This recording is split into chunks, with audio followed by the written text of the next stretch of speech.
बच्चों, कैसे आप सभी। सुचिता साइंस पॉइंट पे आप सभी का स्वागत है। जैसा कि आप सभी को पता है कि हमारा 7th क्लास के अंदर चैप्टर 8 हम कर रहे हैं और चैप्टर 8 के अंदर हमारा जो कि चैप्टर का नाम है रिप्रोडक्शन इन प्लांट्स, वो हमारा चैप्टर था और उसके अंदर हम आज हमारा टॉपिक लेकर आए हैं सेक्सुअल रिप्रोडक्शन। हम टॉपिक पढ़ने जा रहे हैं, ठीक है बच्चों।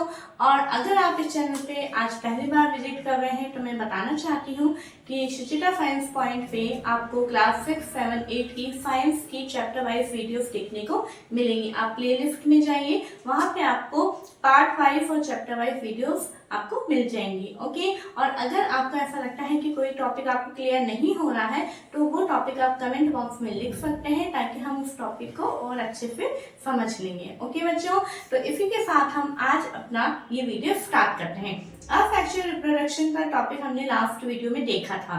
उसके जितने भी मेथड्स थे वो मैंने सारा उस एक वीडियो के अंदर आपको समझा दिया था और आई होप आपने उसके नोट्स भी लिखे होंगे। अगर आपने उसके नोट्स अभी तक नहीं लिखे हैं तो प्लीज मैं आपसे रिक्वेस्ट करूंगी कि पहले आप वो वीडियोस देखिए, पहले चैप्टर को स्टार्टिंग से समझिए, उसके बाद में फिर आप इस वीडियो को देखिए, ठीक है। चलिए, जैसे कि आज का हमारा टॉपिक है सेक्सुअल रिप्रोडक्शन यानी लैंगिक चरण। ओके, अब हमारा ये जो टॉपिक है अभी प्लांट में चल रहा है तो इसके अंदर क्या होता है, in this process new plants are obtain from seed. इसके अंदर नया जो प्लांट है वो कैसे बनता है, सीड्स की मदद यानी बीजों की मदद से बनता है। और असेक्सुअल रिप्रोडक्शन के अंदर हमने देखा था बडिंग के द्वारा, है ना, फर्मेंटेशन प्रोसेस के द्वारा, स्पोर फॉर्मेशन के द्वारा अलग अलग तरीके से न्यू प्लांट हमें मिल रहे थे। लेकिन इसके अंदर जो है बीजों की मदद से नया प्लांट बनेगा। अब बीज कैसे बनेंगे, ठीक है, वो सारी चीजें हम इस टॉपिक में पढ़ने जा रहे हैं। देखिए, सबसे पहली बात है यहाँ पे देखिए फ्लावर्स जो है मैंने इसको अंडरलाइन किया है। Flowers are the reproductive part of a plant. Plant का वो पार्ट जहाँ पे ये रिप्रोडक्शन प्रोसेस होगा वो हमारा कौन सा पार्ट है, फ्लावर। ओके, तो यहाँ पे आपसे पूछा जा सकता है what is the reproductive part of a plant. Plant का रिप्रोडक्टिव पार्ट कौन सा है, तो आपका आंसर क्या होगा, फ्लावर। ठीक है, आपको यहाँ पे एक बहुत अच्छा सा फ्लावर का डायग्राम दिख रहा है, जैसा कि है ना आपने 7th क्लास में अपने पहले भी बनाया है। तो ये फ्लावर है। फ्लावर के अंदर देखते हैं जो ग्रीन कलर की जो नीचे लीफ होती है उन्हें अपन क्या बोलते हैं, सेपल, और जो कलरफुल जो लीफ होती है उसको अपन क्या बोलते हैं, पेटल्स। ये ठीक है। अब यहाँ पे क्या होता है, क्यों हम फ्लावर को रिप्रोडक्टिव पार्ट बोलते हैं वो हमें समझना जरूरी है, क्योंकि इसके अंदर ये एक है ना चाइना रोज फ्लावर का एक अपन ने यहाँ पे बनाने की कोशिश करी है। यहाँ पे एक बीच के अंदर एक स्ट्रक्चर नजर आ रही है आपको, ठीक है ना, उसको स्ट्रक्चर को यहाँ पे भी और बनाया गया है। तो आप देख रहे हैं इस पूरे स्ट्रक्चर को ऊपर से लेके नीचे तक के पूरे स्ट्रक्चर को जो है इसको अपन क्या बोलते हैं, पिस्टल। क्या बोलते हैं, पिस्टल, जिसके अंदर 3 पार्ट्स होते हैं। सबसे ऊपर का स्टिग्मा, जो बीच का पोर्शन है उसको अपन बोलते हैं स्टाइल, और जो लास्ट का पोर्शन है उसको अपन बोलते हैं ओवरी। तो इन तीनों को मिला के, इस पूरे स्ट्रक्चर को मिला के हम क्या बोलते हैं, पिस्टल। ओके, क्या बोलते हैं, पिस्टल। सेकंड चीज इस प्लांट के अंदर मेन इंपॉर्टेंट है वो है हमारा स्टैमेन। क्या है, स्टैमेन, यानी यहाँ से एक ये फिलामेंट जाता है और लास्ट में इसके ऊपर एंथर लगे होते हैं। ये एंथर है और ये फिलामेंट है, ठीक है, बिल्कुल थ्रेड लाइक स्ट्रक्चर होता है। तो इस तरह की जो ये पूरी स्ट्रक्चर होती है उसको एक वर्ड बोला जाता है स्टैमेन। ओके बच्चों, तो स्टैमेन और पिस्टल ये अगर फ्लावर में प्रेजेंट है तो ही हम फ्लावर को बोल सकते हैं रिप्रोडक्टिव पार्ट। ओके, ये सेपल और पेटल्स की तो कोई इसमें रोल है ही नहीं। ओके, तो हम यहाँ पे देखिए कि अब यहाँ पे हम देख रहे हैं कि ये पिस्टल और स्टैमेन के बिहाफ पे जो फ्लावर्स हैं हम उन्हें 2 कैटेगरी में डिवाइड करते हैं। 2 टाइप्स के अंदर हम इन्हें डिवाइड करते हैं, ठीक है। फर्स्ट है हमारा unisexual flower and second is bisexual flower. Okay, अब ये क्या होता है, यूनि का मतलब होता है 1, यूनि का मीन्स होता है 1, ओके, और बाई का मीन्स होता है 2। यहाँ ब्रैकेट में आप लिख लीजिए, uni means 1 and bi means 2। Okay, आप ब्रैकेट में लिख लीजिए। Flowers which contain either only pistil और ओनली स्टैमेन्स, यानी वो फ्लावर, अब एक बोला है तो वो फ्लावर जिसके अंदर केवल एक ही जो है वो प्रेजेंट होगा, या तो पिस्टल प्रेजेंट होगा या फिर स्टैमेन प्रेजेंट होगा। तो ऐसे फ्लावर्स फ्लावर्स को हम क्या बोलते हैं, यूनिसेक्सुअल फ्लावर बोलते हैं। ओके, अब ये कौन कौन से प्लांट में पाए जाते हैं, कॉर्न में, पपैया एंड कुकुम्बर।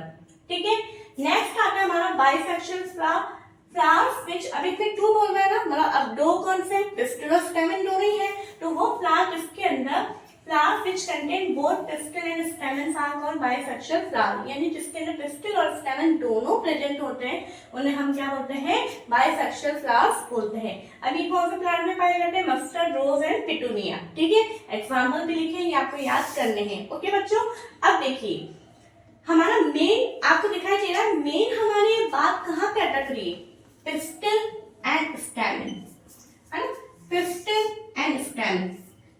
किसी फ्लावर में पिस्टिल या स्टेमन है तो हमने उसको यूनिसेक्सुअल फ्लावर बोल दिया, किसके अंदर दोनों है तो हमने उसे बाइसेक्सुअल फ्लावर बोल दिया। अभी मैंने आपको बताया था कि सेपल और पेटल्स का इसमें कोई रोल है नहीं, है ना, पिस्टिल होगा और या फिर स्टेमन होगा तो ही हम फ्लावर को रिप्रोडक्टिव पार्ट बोलेंगे। अब अगर मैं आपसे पूछूं व्हाट इज स्टेमन, स्टेमन क्या है, तो आप क्या बताओगे, है ना, स्टेमन के बारे में पता होना चाहिए। हम ये तो नहीं बोल सकते कि स्टेमन जो है फ्लावर में होता है, ऐसा ऐसा होता नहीं। तो स्टेमन क्या है, stamen are the main reproductive part. Stamen क्या है, सबसे पहले मेल रिप्रोडक्टिव पार्ट। तो ये बात आपको यहाँ पे पता होना चाहिए कि जो सेक्सुअल रिप्रोडक्शन है ये किसकी मदद से होता है, ये होता है male plus female reproductive part की मदद से। ठीक है, male and female reproductive part मिलके ही इस रिप्रोडक्शन को शो करते हैं। तो यहाँ पे मेल रिप्रोडक्टिव पार्ट कौन सा है, हमारा स्टेमन्स। ठीक है, अब ये जो है स्टेमन कंसिस्ट टू पार्ट्स, स्टेमन्स में कितने पार्ट्स होते हैं, टू होते हैं, कौन कौन से, फिलामेंट एंड एंथर। ओके, अब एंथर क्या होता है, anther contains pollen grains. Anther जो होते हैं, एंथर जो होते हैं इनके अंदर क्या होते हैं, पॉलन ग्रेन्स होते हैं। क्या होते हैं बच्चों, पॉलन ग्रेन्स, यानी परागकण, बहुत छोटे छोटे छोटे छोटे से ऐसे दाने लाइक स्ट्रक्चर होते हैं जिनको अपन क्या बोलते हैं, पॉलन ग्रेन्स बोलते हैं, विच प्रोड्यूस मेल गैमेट्स। और इन पॉलन ग्रेन्स के अंदर जो है मेल गैमेट प्रोड्यूस होते हैं। क्या होते हैं, मेल गैमेट्स प्रोड्यूस होते हैं। ठीक है, तो स्टेमन जो है इसके बारे में आप लिख लीजिए, मैं आपको टाइम देती हूँ, आप 2 मिनट इसका स्क्रीनशॉट ले लीजिए ताकि आप इसको लिख सके, फिर हम आगे पिस्टल वगैरह के बारे में देखते हैं।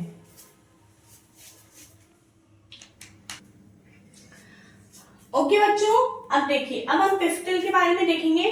पिस्टल क्या होता है, it is the female reproductive part, है ना, हमारा मेल रिप्रोडक्टिव पार्ट क्या था, स्टेमन। पिस्टल क्या हमारा female reproductive part. Pistol consist 3 parts. Pistol में कितने पार्ट्स होते हैं, 3 पार्ट्स होते हैं, स्टिग्मा, स्टाइल एंड ओवरी।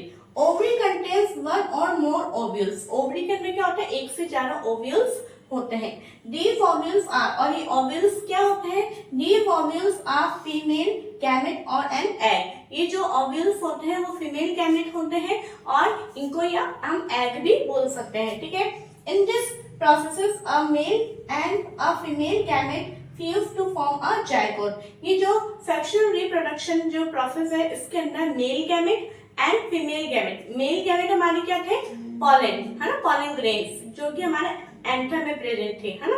तो जो male gametes and female gametes जो है आपस में मिलके एक नया रूप बनाते हैं जिन्हें हम क्या बोलते हैं, जायगोट बोलते हैं। ठीक है, क्या बोलते हैं बच्चों, जायगोट। अब ये जो मेल गैमेट और फीमेल गैमेट मिलेंगे कैसे, उसके लिए एक प्रोसेस होता है पॉलिनेशन। ओके, क्या होता है, पॉलिनेशन। पॉलिनेशन क्या होता है, the transfer of a pollen from the anther to the stigma is called pollination. It means pollen grains का एंथर से, पॉलन ग्रेन्स कहाँ प्रेजेंट होते हैं, एंथर में। ठीक है, और हमारा ये फीमेल गैमेट कहाँ प्रेजेंट है, ओवरी के अंदर। यानी हमारी जो पॉलन ग्रेन्स है उनको स्टाइल स्टिग्मा तक पहुंचना है, स्टिग्मा से स्टाइल में आएंगे, स्टाइल से हमारे ओवरी में आएंगे।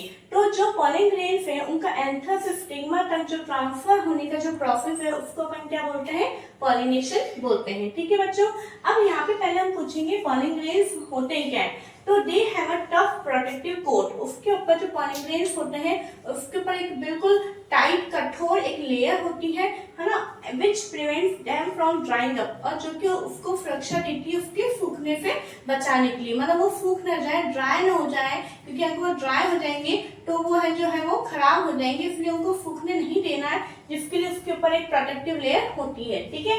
और डी वर लाइट, ये हल्के भी होते हैं, जिस कारण they can be carried by, जिसके कारण ये विंड के द्वारा, वाटर के द्वारा और इंसेक्ट के द्वारा एक जगह से दूसरी जगह तक ट्रांसफर हो जाते हैं। अब विंड के द्वारा कैसे होते हैं, अपन देखते हैं हवा चलती है, हवा चलती है तो अब आपको सबसे पहले मैं आपको ये बताना चाहती हूँ, जैसे कि अपन इतने रोड साइड पे अपन देखते हैं जंगली झाड़ियां उगी भी होती है, तो जंगली झाड़ियां कैसे उग गई, अपने आप तो अपन ने तो जाके नहीं लगाई है, तो जो उन जंगली झाड़ियों के जो पॉलन ग्रेन्स होते हैं वो हवा के द्वारा उड़ के कहीं चले जाते हैं और वहां पे जमीन में गिर जाते हैं, या जैसा भी होता है वो स्टिग्मा तक पहुंच जाते हैं, ठीक है। या फिर पानी के द्वारा, पानी जब उन फ्लावर्स के ऊपर लगता है और पानी के साथ बह के भी वो चले जाते हैं। और दूसरा इंसेक्ट, आप देखते हैं जितने भी कीड़े मकोड़े होते हैं, इंसेक्ट होते हैं, वो फ्लावर के ऊपर जो उनका जो मकरंद होता है, जो नेक्टर होता है, उसको लेने के लिए उसके ऊपर बैठते हैं, तो उनकी बॉडी के ऊपर वो पॉलन ग्रेन्स चिपक जाते हैं, फिर वो इंसेक्ट जो है दूसरे फ्लावर के ऊपर बैठता है, स्टिग्मा के ऊपर बैठता है,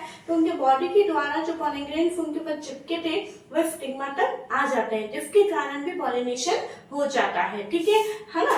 अब देखिए, अब इसी के आधार पे पॉलिनेशन जो है वो टू टाइप्स का होता है।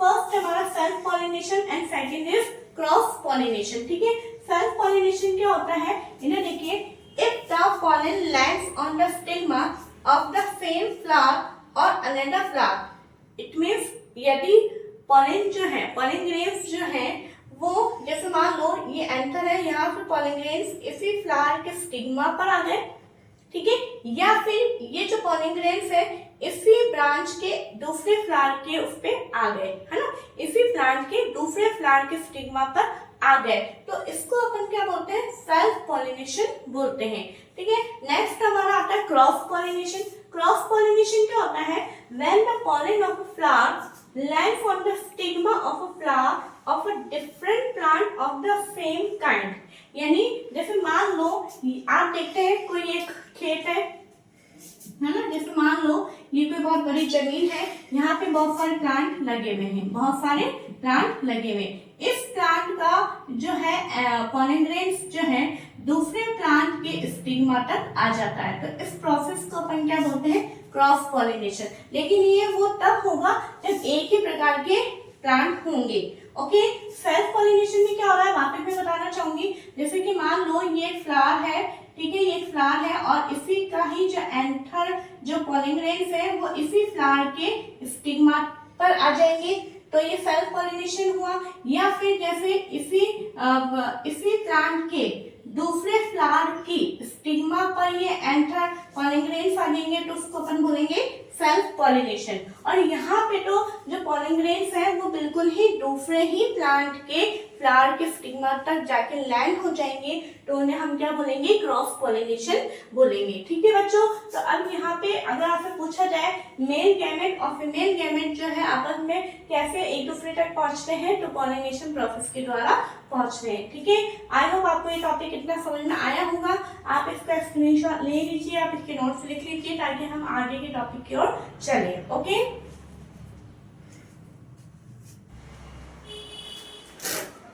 ओके बच्चों, अब देखो आगे क्या होता है हमारा, जब अपन ने देखा पॉलिनेशन प्रोसेस के अंदर अपन ने क्या देखा था कि जो पॉलन ग्रेन्स हैं वो एंथर से स्टिग्मा तक फ्यूज होते हैं, ठीक है। तो इसके बाद में जो प्रोसेस हमारा आता है उसको अपन बोलते हैं फर्टिलाइजेशन। फर्टिलाइजेशन में क्या होता है कि the process of fusion of male and female gametes is called fertilization, यानी फर्टिलाइजेशन में मेल एंड फीमेल गैमेट्स का जब फ्यूजन होता है, ठीक है, उसको अपन बोलते हैं फर्टिलाइजेशन। तो फ्यूजन होने के बाद में एक नया रूप बनता है जिसको अपन क्या बोलते हैं, zygote, okay. The cell which result after fusion of the gametes is called the zygote, यानी गैमेट्स के मिलने के बाद में जो रिजल्ट निकल के आता है, जो एक सेल बनता है, कोशिका बनती है, उसको अपन क्या बोलते हैं, जायगोट बोलते हैं, ओके। अब एम्ब्रियो क्या होता है, द जायगोट, ये जो जायगोट है वो डेवलप होता है काय के अंदर, एक एम्ब्रियो के अंदर डेवलप होता है, ठीक है बच्चों। अब यहाँ पे जो एम्ब्रियो होता है वही हमारे किसके अंदर होता है, सीड के अंदर होता है, ओके। तो फर्टिलाइजेशन के बाद में क्या होगा, फ्रूट्स एंड सीड फॉर्मेशन। फलों का और बीजों का बनना। वो क्या होता है? After fertilization the ovary grows into a fruit. जब फर्टिलाइजेशन होने के बाद में जो ओवरी होती है वो ग्रोथ करती है, ग्रोथ करने के बाद में जो ओवरी होती है वो कहीं में बदल जाती है? फ्रूट के अंदर। Okay, and parts of flower fall of, और जो फूल के जो बाकी के जो पार्ट्स होते हैं फ्लावर के वो जो है टूट के गिर जाते हैं। The fruit is the repent ovary, the seeds develop from the ovules. और जो बीज होते हैं वो कहीं से डेवलप होते हैं? ओव्यूल्स के अंदर। यानी हम क्या कह रहे हैं कि जो ओवरी होती है तो वो ओवरी तो फ्रूट में बदल जाती है, ठीक है, फ्रूट के अंदर डेवलप हो जाती है, और इस ओवरी के अंदर जो ओव्यूल्स थे वो ओव्यूल्स कहीं में बदल जाते हैं? सीड के अंदर। तभी हम जो फ्रूट खाते हैं उसके अंदर हमें बीज मिलते हैं, ठीक है ना, इस तरीके से। The seeds contains an embryo, और इन सीड्स के अंदर क्या होता है? एक एम्ब्रियो होता है। कभी आप लेमन का बीज होता है, लेमन के बीज को आप ऐसे तोड़ के देखना, आपको उसके अंदर कुछ चीजें नजर आएंगी, तो वो क्या है? हमारा एम्ब्रियो, ठीक है। और एम्ब्रियो कब डेवलप होता है? जायगोट के द्वारा। यानी जब जायगोट डेवलप होता है तो एम्ब्रियो बनता है, और एम्ब्रियो किसके अंदर प्रेजेंट होता है? सीड के अंदर, ठीक है। The seeds contains an embryo enclosed in a protective seed coat, और ये जो एम्ब्रियो होता है वो बिल्कुल सुरक्षित होता है किसके द्वारा? ये आप देखते हैं जो बीज होता है, जो सीड होता है वो बिल्कुल कितना टाइट होता है, एकदम प्रोटेक्टिव लेयर जो होती है उसकी बिल्कुल टाइट होती है, जिसके द्वारा इसके अंदर जो एम्ब्रियो होता है वो सुरक्षित रहे। अगर ये प्रोटेक्टिव लेयर नहीं होती तो जो एम्ब्रियो इसके अंदर है वो जो है खराब हो जाता। क्यों? क्योंकि एम्ब्रियो जो है खराब, इसकी लेयर प्रोटेक्टिव ना होने के कारण ये खराब हो जाएगा, और चूंकि एम्ब्रियो ही में ही इतनी जान होती है कि जिसके द्वारा पूरा नया प्लांट बन जाता है ना। आपने देखा है कभी हमें प्लांट लगाने होते हैं, कोई खेती करनी होती है तो अपन किसको जमीन में बोते हैं? बीजों को। क्यों? क्योंकि बीज के अंदर क्या प्रेजेंट होता है? एम्ब्रियो। ओके बच्चों, अब देखिए क्या होता है, कई बार हम देखते हैं कि जो बीज होते हैं वो बिखरते हैं। तो हमारा नेक्स्ट टॉपिक है सीड डिस्पर्सल। क्या होता है ये? The carrying away of seeds and fruit from the parent plant is called dispersal. यानी बीजों को का और फलों का जो उनके पेरेंट प्लांट है उनसे अलग हो जाना, उन्हें हम क्या बोलते हैं? डिस्पर्सल बोलते हैं। अभी क्यों जरूरी है? इसके बेनिफिट्स भी यहाँ मैंने लिखे हैं। It is an essential process, ये बहुत ही जरूरी प्रोसेस है, because it prevents overcrowding, avoids competition for water, light, minerals amongst the growing plants. ये क्या होता है? अगर आप देखिए, अगर ये सीड्स और जो फ्रूट्स हैं वो इधर उधर नहीं जाएंगे तो क्या होंगे? जैसे एक प्लांट है, प्लांट के जितने भी सारे सीड्स होंगे, जितने भी सारे फ्रूट्स होंगे वो वहीं गिर जाएंगे, और वहीं गिरने से क्या होगा? वो वहीं पे नए प्लांट बन जाएंगे, और एक साथ बहुत ज्यादा क्या हो जाएगा? बहुत ज्यादा जो है ओवरक्राउडिंग हो जाएगा। क्या हो जाएगा? ओवरक्राउडिंग हो जाएगा। बहुत ज्यादा ओवरक्राउडिंग होने के कारण क्या होगा? जो सनलाइट है वो सनलाइट भी पूरे हर एक प्लांट को नहीं मिल पाएगी। ओके, और जो मिट्टी के अंदर जो वाटर है, जो मिनरल्स है, जो न्यूट्रिएंट्स है, वो भी क्या होगा? सारे प्लांट चाहेंगे कि मैं लूं, तो वो भी प्रॉपर हर एक प्लांट को नहीं मिल पाएगा, जिस कारण जो है ये मतलब हर एक प्लांट की जो ग्रोथ होनी चाहिए वो नहीं हो पाएगी, ठीक है।